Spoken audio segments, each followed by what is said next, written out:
Welcome to Matidor.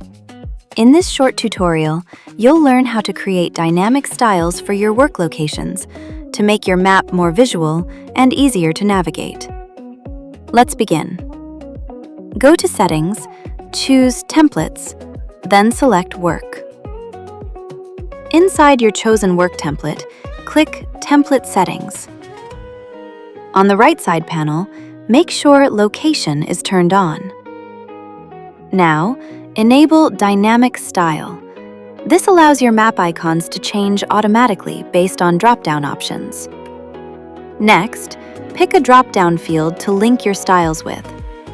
For example, select Status, then assign icons or colors for each value, like a white flag for open and a green flag for closed. Once done, navigate to a project and create a new work item.